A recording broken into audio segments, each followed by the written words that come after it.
A new record on Wall Street as investors continue to pour money into the stock market. For the first time ever, the Dow hit 40,000 before closing just under that. To put that number and figure in perspective, the Dow has now doubled since 2020. That's just 4 years ago. The main takeaway from all this is that we've had a remarkably resilient and robust economy. The job market continues to be strong. The demand for workers continues to outstrip supply. And there is a prospect for lower interest rates in the fall. Yeah, it's interesting what's happening. Let's bring in our business and tech reporter, Scott Budman. We talk a lot about tech stocks, obviously, around here. Are tech stocks fueling this surge? They largely are, Raj, because right now tech stocks are fueling the AI surge. And that's what's red hot right now and where everybody wants to put their money. But that's really what's fueling the individual stock surge. What's also fueling the 40,000 and records, by the way, this week for the NASDAQ and the S&P 500 are the broad ranges of stocks that people are investing their retirement and college funds in right now. Just about everybody out there wants a piece of the market. Sure, and that's 401ks and what we do for the 529s for our kids and so forth. Exactly. Okay, so a lot of people making money. We see all these big numbers, but everyone kind of watching at home. Wait a second.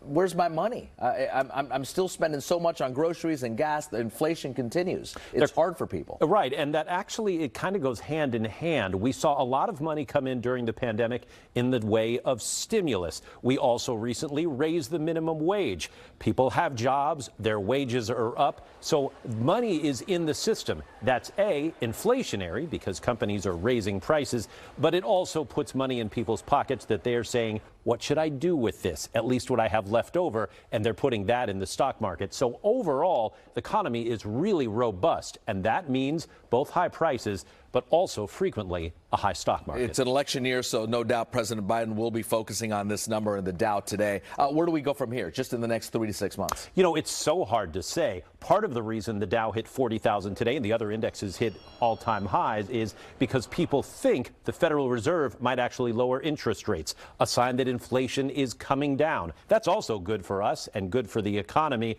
And if that happens, it's likely the market will continue to go higher. But you never know. There are two wars going on in the world right now. There's all sorts of things that could pop up and cause people to panic and sell. But if you look at the broad picture and what we've seen for quite some time now, our economy has really been strong and people are kind of betting on America in the future. It's amazing. We'll end how we started. We've doubled that 40,000 mark today in the Dow. The stock market doubled since 4 years ago. Pretty amazing. That is a really rare, fast gain. But if you look back even 100 years, the long-term market has been very strong for a very long time. Okay, thank you, Scott.